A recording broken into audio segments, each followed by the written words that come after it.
It is timestamp Monday, August 5th, about 7 a.m.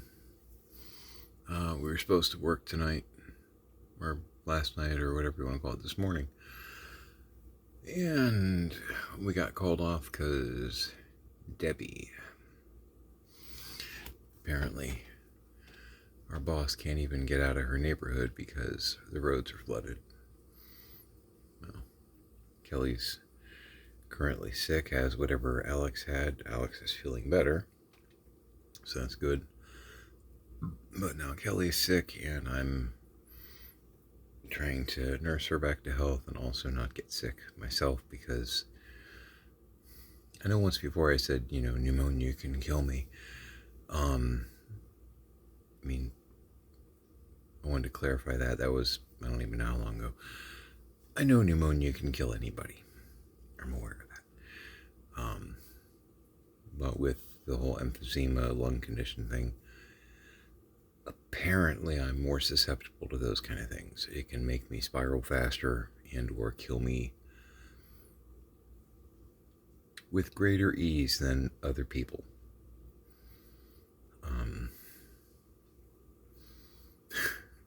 Yay. Again, I still feel good. Averaging 2 cigars a day. Working on it in week 5 or 6 of the Wellbutrin. So again, I don't know how that works. I don't know if it, I know it probably doesn't at week 7. Well, maybe it does. Week 7 is when most people quit. So, maybe like COVID, it'll magically go away.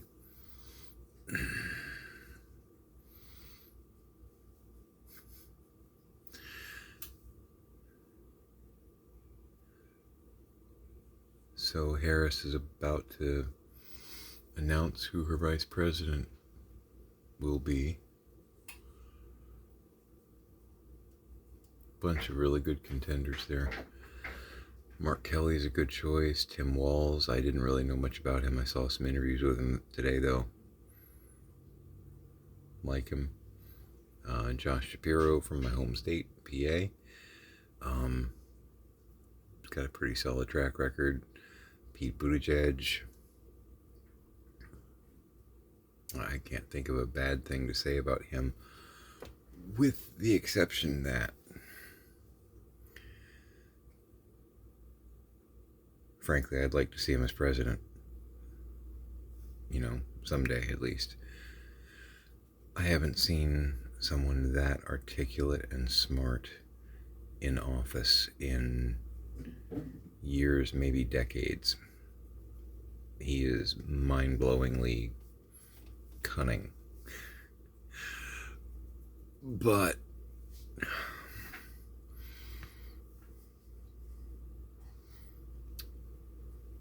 this is a reflection of the shallowness of most American voters. And I'm not talking about you, I'm talking about in general.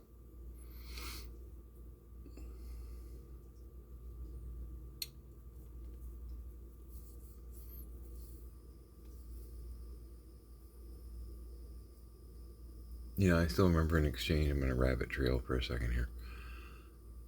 I still remember something that came up a couple of auditions ago where supposedly Elizabeth Warren said that Bernie Sanders said that a woman couldn't be president. And I think Bernie said that, but I think it was taken out of context or reiterated to the public out of context on purpose, because, it was Democratic primaries and everybody's trying to win. I think what Bernie Sanders actually said to, I think it was Elizabeth Warren, was that he did not think that Americans were ready to vote for a woman, because a lot of dudes are going to have a problem voting for a woman. The manly men.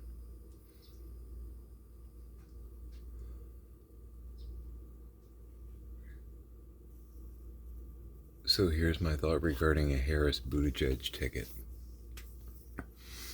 While I think it would be amazing,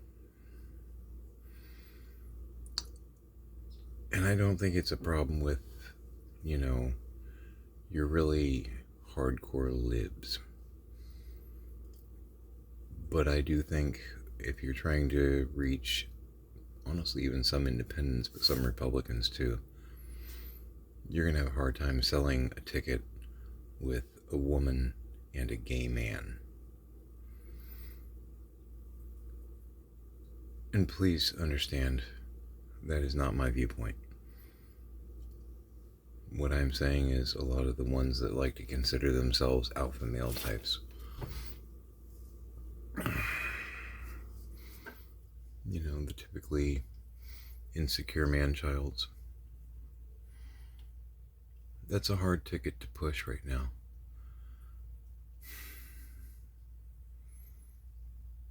I like to say that I was raised with Federation thinking. Me, I'd vote for that in a heartbeat. I don't see what the problem is. But some of your trailer park wife beaters, and I mean the shirt, not necessarily, their nightly ritual or what have you. Some of them, no way in hell. They'll vote for the orange guy, even if they know he's not a good idea, before they'll vote for a woman and a gay man.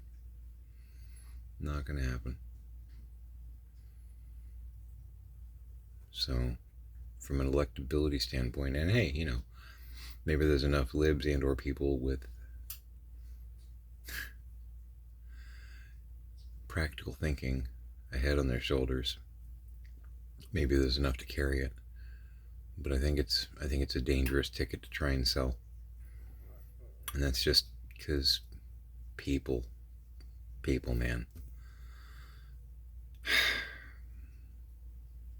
I think Buttigieg is brilliant. And I think he and his husband are adorable. And I think some of the things that he has said have been, regarding the subject, have been insightful. And I've actually I have a notebook. It's a composition book that I keep on my desk. And I write down quotes. Ones that inspire me, ones that I think are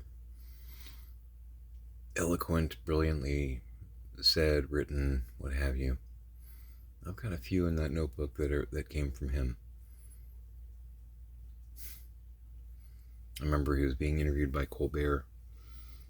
He was talking about the daily life that he and Chasten go through as far as like the kids and the daily rituals and all that. I forget who it was that was going after him. Somebody was going after Buttigieg because of his gayness. And the quote, I'm gonna get it wrong, but the basic wrap up from the quote was something to the effect of, because he's talking about the madness of trying to feed the kids and, daily routine and all that. He said, something about there's chaos there, but there's nothing evil, there's love there. And I thought that was, I wrote it down in my book so I didn't have to remember.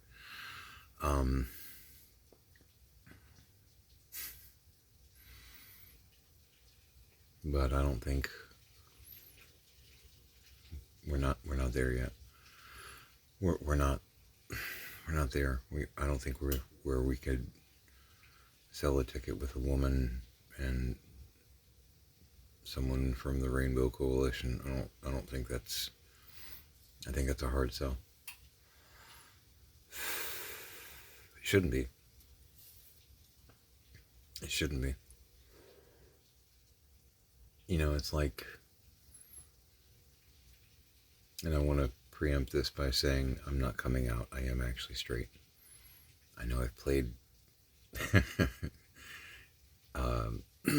very liberal type characters on stage, but I'm actually straight. One thing that's always annoyed me from a societal standpoint, though, is when someone does come out, one of the responses you see,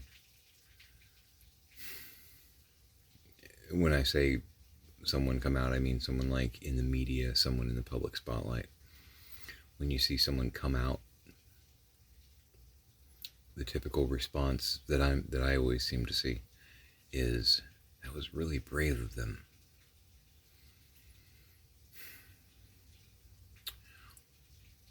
It bugs me. It bugs me. The reason it bugs me is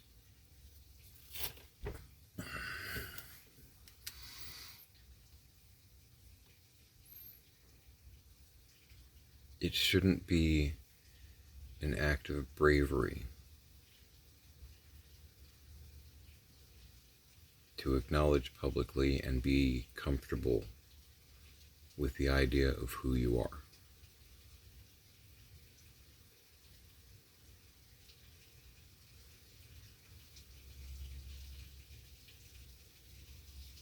And that shouldn't be bravery, that should be the norm.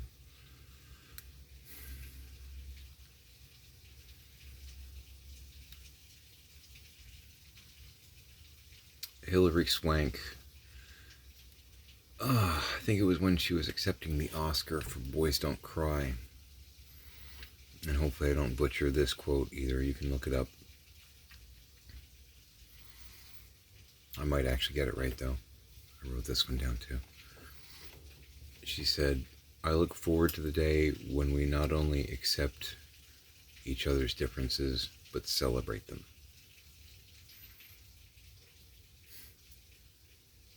That made the book.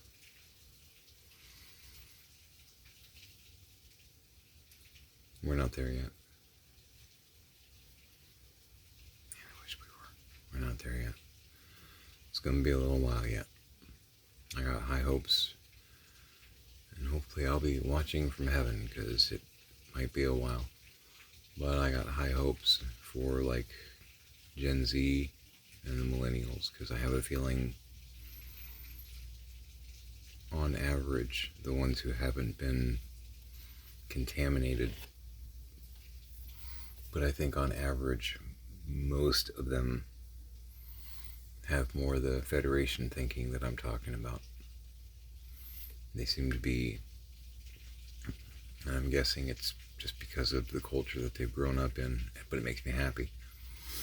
They seem to be much more accepting of people from any race, any walk, any gender or identification. That's good. That's where we should be. You know? And it's even Christian. I know that I've got some classmates that if they watch this, they may say, "Oh, but that's not right." Yeah, no, it is right. I read the red print. I was brought up in a really, really strict religious school. A lot of people from my school went on to go to Bob Jones University, Liberty University, as an example. Not all, but a lot. Some went to Pensacola Christian, some went to Tennessee Temple, but Bob Jones and Liberty had a major draw from my school. But I know that there are some, because I see it like on Facebook, my alumni chatter and whatnot.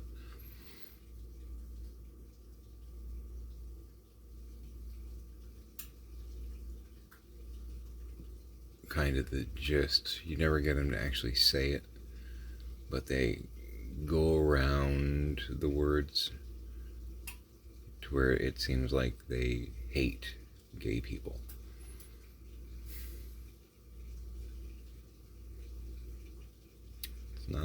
It's not in the book. It's not in the red print. The red print's kind of the important stuff, really. I mean, obviously the example of the crucifixion and all that, that's kind of the key to the door. But as far as the day to day, as far as how we're supposed to live, the red print will show you. And hating people because of who they are.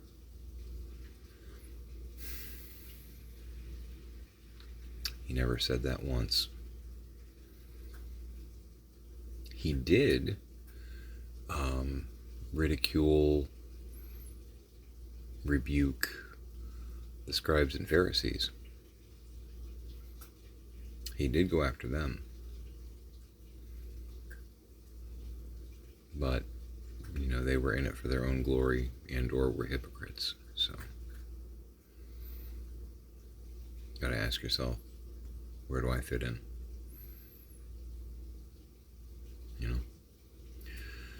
Anyway, that was a fun little soapbox. You're welcome. But yeah, no, I no chest pains, no shortness of breath. I haven't tried to run a couple miles or anything like that, but eating mostly what I'm supposed to be eating. I might have had a handful of potato chips earlier, assuming they were honey barbecue. They were calling my name. But yeah, no, doing good in every other aspect. Just don't want to get sick because, again, I'm more susceptible to get worse more quickly, I guess. Because my understanding is if I get pneumonia or something like that, it can accelerate the lack of function for my lungs. So, let's not do that. I'd like to retire and still do some theater. I can't do that if I can't breathe. Some parts I still want to play, and I'm sure there's some parts that I don't even know about that I probably love the heck out of. So, anyway. But I'm gonna go to bed, I think. The rain will lull me to sleep.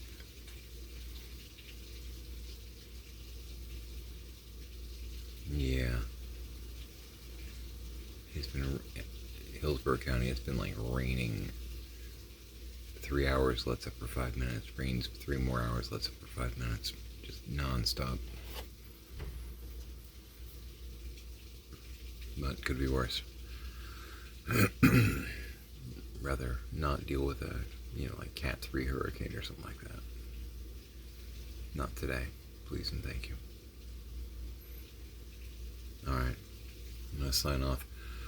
I've been very bad about making recordings, and I apologize for that. I will try and do better. Anyway, make it a great day.